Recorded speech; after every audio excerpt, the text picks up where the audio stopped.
আমার স্ত্রীর ৯ ভরি সোনার গহনা চুরি হয়েছে, আর সেই চুরির অভিযোগ উঠল আমার মা আর বোনের বিরুদ্ধে।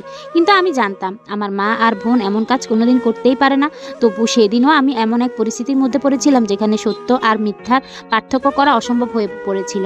বিয়ে ৪ বছর হয়ে গেছে আমাদের। আমার স্ত্রী নীলা আর আমি একই বাড়িতে আমার মা আর ছোট বোনকে নিয়ে থাকতাম। বাবা অনেক আগে মারা গেছেন। সংসারে যা কিছু আছে সবকিছু আমার মায়ের কষ্টের ফসল। আমার স্ত্রীকে আমি খুব বিশ্বাস করতাম, আর আমার মাকেও আমি চিনতাম। এই দুই মানুষের মধ্যে কখনো এমন একটা দিন আসবে যেদিন একজন আরেকজনকে চোর বলবে, সেটা আমি জীবনে কল্পনাও করতে পারিনি। ঘটনার দিন ছিল শুক্রবার সকালে। শাশুড়ি নীলার মা আমাদের বাড়িতে বেড়াতে এলেন। তিনি এলেই বাড়ির পরিবেশ কেমন যেন বদলে যেত। ছোটখাটো বিষয় নিয়েও তিনি নানা মন্তব্য করতেন। মা সবসময় চুপ থাকতেন, আমি বিষয়গুলো এড়িয়ে যেতাম। সেদিন দুপুরে সবাই একসঙ্গে খাওয়া শেষ করলাম। বিকেলে আমি বাজারে বের হলাম। ফিরে আসতে সন্ধ্যা হয়ে গেল। বাড়ির গেটের সামনে এসে ভেতর থেকে কান্নার শব্দ শুনতে পেলাম। দৌড়ে ঘরে ঢুকতেই দেখি নীলা মেঝেতে বসে কাঁদছে, আর তার পাশে তার মা। আমার মা আর বোন এক কোণে নিশ্চুপ হয়ে দাঁড়িয়ে। আমি ভয় পেয়ে জিজ্ঞেস করলাম, কি হয়েছে? নীলা কাঁদতে কাঁদতে বলল, আমার ৯ ভরি সোনার গহনা নেই, আলমারিতে ছিল, সব গায়েব। আমি হন্তদন্ত হয়ে গেলাম। কিভাবে? এর আগেই নীলার মা রাগী গলায় বলল, কিভাবে আবার? এই বাড়ির মানুষ ছাড়া আর কে নেবে? আমি বললাম, আপনি কি বলতে চাইছেন? তিনি সরাসরি আমার মা আর বোনের দিকে আঙ্গুল তুলে বললেন, তোমার মা আর বোন ছাড়া কারো সুযোগ ছিল না এমন জায়গায় হাত দেওয়ার। কথাটা শুনে আমার বুক কেঁপে উঠল। আমার মা অবাক চোখে শুধু বললেন, বেআইন, আপনি কি বলছেন? আমি জীবনে কারো একটা টাকাও নেইনি, আর ৯ ভরি গহনার মধ্যে আমিই তাকে ৫ ভরি দিয়েছি। আমার বোন কাঁদতে কাঁদতে বলল, ভাবি, আপনি আমাকে চোর বলছেন? কিন্তু নীলা তখন আরো জোরে কান্না শুরু করলো। আমার সব শেষ হয়ে গেছে। বিয়ের সময় আমার বাবাও ২ ভরি গহনা দিয়েছিল, সব নিয়ে গেছে। আমি শান্তভাবে বললাম, আচ্ছা আগে ভালো করে খুঁজে দেখি, হয়তো অন্য কোথাও রেখেছ। নীলা রেগে উঠলো, তুমি কি বলতে চাও? আমি মিথ্যা বলছি? আমি বললাম, না, কিন্তু কাউকে প্রমাণ ছাড়া দোষ দেওয়া ঠিক নয়। আমার কথায় নীলার মা আরো খেপে গেলেন। বউয়ের চেয়ে এখন মাকেই বেশি বিশ্বাস হচ্ছে। আমি চুপ করে গেলাম। এরপর শুরু হলো পুরো বাড়ি তল্লাশি। আলমারি, খাটের নিচে, ড্রয়ার, ট্রাঙ্ক, রান্নাঘর, এমনকি পুরনো বক্স পর্যন্ত খোঁজা হলো। কোথাও কোনো গহনা পাওয়া গেল না। তখন নীলার মা বললেন, যদি নির্দোষ হয় তাহলে তোমার মার আলমারি আর ব্যাগ দেখতে সমস্যা কোথায়? আমি সঙ্গে সঙ্গে বললাম, না, আমার মা আর বোনকে এভাবে অপমান করা হবে না। কিন্তু আমার মা নিজেই বললেন, থাক বাবা, আমরা কিছু করিনি, আমাদের লুকানোরও কিছু নেই। মায়ের কথায় তার আলমারির কাপড়, ব্যাগ সব খুঁজে দেখা হলো। আমার বোনের ঘরেও তন্ন তন্ন করে দেখা হলো। কিছুই পাওয়া গেল না। আমি মনে মনে ভাবলাম, এবার নিশ্চয়ই বিষয়টা শেষ হবে। কিন্তু না, নীলার মা বললেন, আজকে না পেলেও কাল বের হবে। চোরেরা এত সহজে ধরা পড়ে না। এই কথাটাই আমার মায়ের চোখের পানি এনে দিল। আমার মা ধীরে ধীরে বললেন, ৫০ বছরের জীবনে কেউ কোনোদিন আমাকে চোর বলেনি। আজ নিজের ছেলে সংসারে এই অপবাদ শুনতে হবে, এটা আমি ভাবিনি।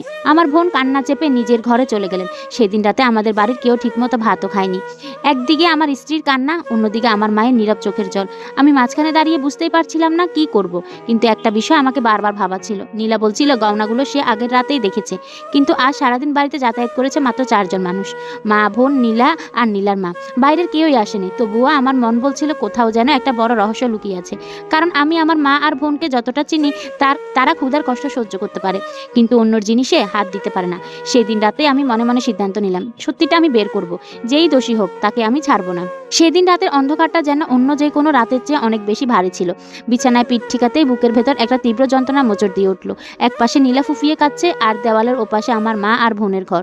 যে মা নিজের প্লেটের ভাত নিজে মুখে না তুলে আমাদের খাইয়ে বড় করেছে, আজ তাকে চোর অপবাদ সইতে হলো। আর নীলা, সেও তো আমার স্ত্রী, ৪ বছরের সংসার আমাদের। সে কেন মিছে মিছে এত বড় নাটক করবে? মাথার ভেতর হাজারটা প্রশ্ন ঘুরপাক খাচ্ছিল। সারাদিনের ঘটনাগুলো সিনেমার মতো চোখের সামনে ভাসতে লাগলো। হঠাৎ একটা খটকা লাগলো। নীলা বলছিল গহনাগুলো সে আগের রাতেও দেখেছে। শুক্রবার সকালে নীলার মা এলেন। দুপুরে খাওয়া দাওয়া হলো, আর বিকেলে আমি বাজারে গেলাম।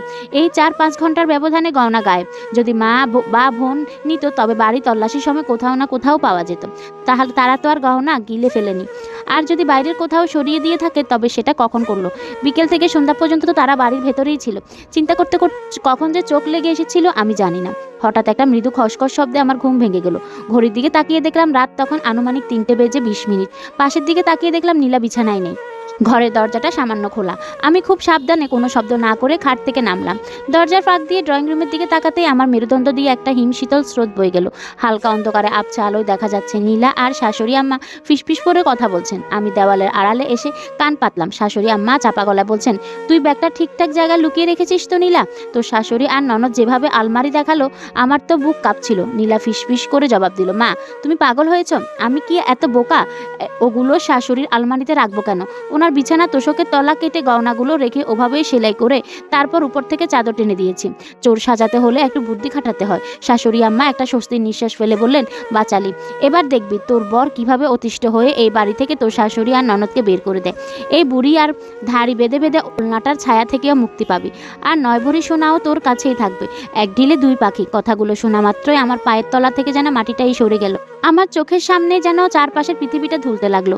যে মেয়েটাকে আমি নিজের জীবনের চেয়েও বেশি বিশ্বাস করেছি, যে মা বোনের অপবাদে আমি বিকেলেও ছটপট করেছি, সেই নীলা নিজের মায়ের সাথে মিলে এই জঘন্য ষড়যন্ত্র করছে শুধু আমার মা আর বোনকে বাড়ি থেকে তাড়ানোর জন্য, আমাকে আলাদা করার জন্য। আমার রাগ, ক্ষোভ আর ঘৃণা যেন আগ্নেয়গিরির মতো ফেটে পড়তে চাইলো, কিন্তু আমি নিজেকে সামলালাম। এই মুহূর্তে চিৎকার চেঁচামেচি করলে ওরা সুযোগ পেয়ে যাবে। প্রমাণ হাতে না দিয়ে কিছুই করা যাবে না। আমি পা টিপে টিপে নিজের ঘরে ফিরে এলাম। বিছানায় শুয়ে রইলাম। মা বোনের মুখে সেই মলিন অপমানিত চেহারাটা মনে পড়ে বুকটা ফেটে যাচ্ছিল। সকালে আলো ফোটার সাথে সাথেই শাশুড়ি আম্মা আবার ড্রয়িং রুমে এসে চড়া গলায় পাট পাট করে ডায়লগ দেওয়া শুরু করলেন। কি বাবা জামাই, সকাল তো হলো, আজ কি পুলিশে খবর দেবে নাকি চোরদের এভাবেই মাথায় তুলে রাখবে? আমার মা আর বোন রান্নাঘরের কোণে জড়সড় হয়ে দাঁড়িয়েছিলেন। তাদের চোখের নিচে কালসে দাগ। রাতে যে এক ফোঁটাও ঘুমাননি তাই স্পষ্ট। আমি শান্ত গলায় ড্রয়িং রুমে এসে বসলাম। নীলাও চোখ মুছে আমার পাশে এসে বসল। কেন, কত বড় ভুক্তভোগী সে। আমি বললাম, হ্যাঁ আম্মা, পুলিশে খবর দেব। এমন বড় চুরি এই বাড়িতে মেনে নেওয়া যায় না। আমি এখনই থানায় ফোন করছি। আমার কথা শুনে শাশুড়ি আমার মুখে একটা বিজয়ী হাসি ফুটে উঠল। নীলাও আঁচল দিয়ে চোখ মুছতে মুছতে মাথা নাড়ালো। ওরা ভাবছে ওদের চাল একদম সফল, কিন্তু ওরা জানতো না ওদের পায়ের নিচের মাটি আমি আগেই কেটে রেখেছি। সকালে সবাই যখন যার মতো ব্যস্ত, আমি তখন চুপিসারে মায়ের ঘরে ঢুকলাম। মা আর বোন তখন রান্নাঘরে। ফিসফিসানি শুনে আগেই জেনেছিলাম নীলা ঠিক কোন জায়গায় গয়নাগুলো রেখেছে। মায়ের বিছানায় তোষকের নিচে এক কোণাতেই দেখলাম মোটা সুতা দিয়ে কাঁচা হাতে সেলাই করা। বুকটা রেগে ফেটে যাচ্ছিল আমার নিষ্পাপ মা আর বোনের বিরুদ্ধে এই জঘন্যতম ষড়যন্ত্র দেখে। আমি পকেট থেকে একটা প্লেট বের করে খুব সাবধানে সেলাইটা কাটলাম। ভেতরে হাত দিয়ে কাপড়ের সেই চেনা পুটলিটা পেয়ে গেলাম। 9 ভরি সোনার গহনা বের করে আমি সোজা আমার পকেটে পুরলাম। এরপর সুতো দিয়ে সেলাই করে তোষকটা কাটা জায়গায় ঠিক আগের মতোই নিখুঁতভাবে রেখে দিলাম, যাতে বাহির থেকে দেখে বোঝার কোনো উপায় না থাকে যে এর ভেতর থেকে কিছু বের করা হয়েছে। এসব গুছিয়ে আমি ড্রয়িং রুমে এক পায়ে বসলাম। ঠিক 8 ঘন্টার মধ্যে আমায় ডেকে পাঠানো পুলিশ অফিসার আর 2 জন কনস্টেবল বাড়িতে এসে হাজির হলো। পুলিশ আসতেই শাশুড়ি আম্মা একেবারে মারমুখী হয়ে উঠলেন। অফিসারকে লক্ষ্য করে বললেন, আসুন স্যার আসুন, এই বাড়িতে দিনের আলোয় ডাকাতি হয়ে গেছে।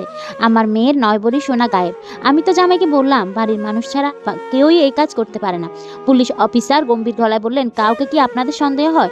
শাশুড়ি আম্মা সরাসরি আমার মায়ের দিকে আঙ্গুল তুলে বললেন, সন্দেহ আবার কি স্যার, এই ঘরে যান, ভালো করে তল্লাশি চালান, চোর ওখানেই লুকিয়ে রেখেছে। অফিসার আমার দিকে তাকালেন। আমি মাথা নেড়ে বললাম, আইন তার নিজের গতিতে চলবে স্যার, আপনারা ঘর চেক করতে পারেন। পুলিশ মায়ের ঘরে ঢুকলো। পেছনে পেছনে শাশুড়ি আম্মা, নীলা এবং আমিও গেলাম। রান্নাঘর থেকে মা আর বোনও এসে দরজার সামনে ভয়ে কাঁপতে কাঁপতে দাঁড়ালো। মায়ের চোখ দিয়ে টপ করে জল পড়ছে। আমার বোনটা ভয়ে মায়ের আঁচল খামছে ধরে আছে। ওরা ভাবছে পুলিশ যদি কিছু না পেয়েও ওদের ধরে নিয়ে যায় তবে সমাজে মুখ দেখাবে কিভাবে। পুলিশ পুরো ঘরের আলমারি, ট্রাঙ্ক, ড্রয়ার সব তন্ন করে খুঁজলো। স্বাভাবিকভাবে কিছুই পাওয়া গেল না। কনস্টেবল যখন বলল, স্যার এখানে তো সন্দেহজনক কিছুই দেখছি না, ঠিক তখনই শাশুড়ি আম্মা এক ধাপ এগিয়ে এসে বললেন, আরে স্যার, চোর কি এত বোকা যে আলমারিতে রাখবে? ওই বিছানাটা দেখছেন না, তোষকটা ভালো করে চেক করেন, ওখানেই গয়না আছে। পুলিশ অফিসার খাটের দিকে এগিয়ে গেলেন। চাদরটা সরাতেই তোষকের সেই সদ্য সেলাই করা অংশটা সবার চোখে পড়ল। সেলাইটা দেখে দরজায় দাঁড়িয়ে থাকা আমার মা আর বোন আটকে উঠল। মা কপালে হাত দিয়ে ফিসফিস করে বলল, খোদা এটা কি? আমি তো তোষকে কোনোদিন সেলাই করিনি। আমার বোন কান্নায় ভেঙে পড়ল। অন্যদিকে শাশুড়ি আম্মা আর নীলার মুখ খুশিতে চকচক করে উঠল। নীলা তার মায়ের দিকে তাকিয়ে একটা চতুর হাসির বিনিময় করলো। ওরা নিশ্চিত এবার বুড়ি আর ধাড়ি বেঁধে মেয়েটাকে জেলে ভাত খাওয়াবেন। পুলিশ অফিসার ভুরু কুচকে বললেন, তোষকের ভেতর একটা কিছু লুকানো হয়েছে বোঝা যাচ্ছে, কাঁচিটা দাও তো। কনস্টেবল তোষকের সেই সেলাই করা সুতোগুলো এক এক করে কাটতে লাগলো। শাশুড়ি আম্মা তখন বিজয়ের হাসিতে গদগদ হয়ে বলছেন, দেখলেন তো স্যার, আমার চোখে ফাঁকি দেওয়া এত সহজ না। এবার এই চোরদের ধরে নিয়ে যান। সেলাইটা পুরোপুরি কাটা হলো। পুলিশ অফিসার তোষকের ভেতরে হাত ঢুকালেন। তিনি ভেতরে হাত দিয়ে এদিক ওদিক খুঁজলেন, কিন্তু তার হাত খালি অবস্থায় বেরিয়ে এলো। ভেতরে কোনো সোনা নেই, পুরো ফাঁকা। অফিসার বিরক্ত হয়ে বললেন, কই, এখানে তো কিচ্ছু নেই, শুধু তুলো ছাড়া আর কিছুই পাওয়া যায়নি। মুহূর্তের মধ্যে শাশুড়ি আম্মা আর নীলার মুখের চতুর হাসিটা বাতাসে মিলিয়ে গেল। ওদের চোখ ছানাবাড়া হয়ে গেল। নীলা নিজের উপর নিয়ন্ত্রণ হারিয়ে ফেলল। সে আর থাকতে না পেরে চিৎকার করে বলে উঠল, না, এটা অসম্ভব, গয়না তো এখানেই আছে, ভালো করে খুঁজে দেখুন। আমি নিজে ওটার ভেতর। কথাটা অর্ধেক বলে নীলা নিজের জিভ কামড়ে ধরল, কিন্তু ততক্ষণে যা হওয়ার হয়ে গেছে। পুরো ঘরে এক মরণ কামড় হওয়া নীরবতা নেমে এলো।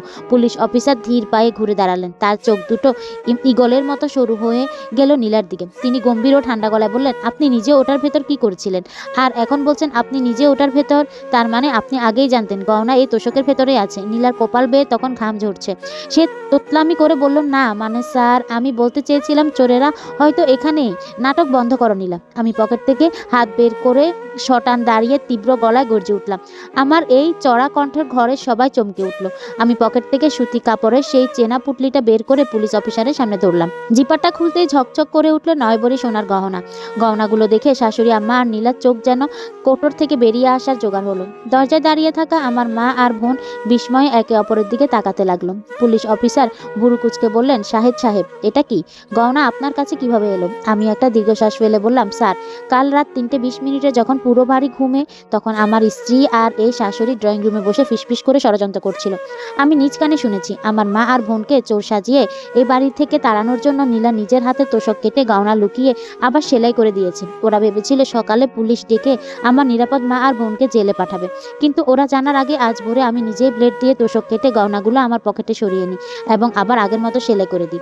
আমি দেখতে চেয়েছিলাম এদের পাপের ঘোড়া কত দূর পর্যন্ত যায়। আমার কথা শেষ হতে শাশুড়ি আমার মুখে সমস্ত রং চূর্ণ হয়ে গেল। এতক্ষণ ধরে যে দম্ভ আর অহংকার তার চোখে মুখে ছিল, তা এক নিমিষে ধূলিসাৎ হয়ে গেল। পুলিশ অফিসার রেগে গিয়ে শাশুড়ি আর নীলার দিকে তাকিয়ে বললেন, নিজেদের ঘরের গহনা নিজেরা লুকিয়ে অন্য নিরাপদ মানুষের উপর চুরির অপবাদ দেওয়া, পুলিশকে মিথ্যা মামলা দিয়ে বিভ্রান্ত করার অপরাধে আমি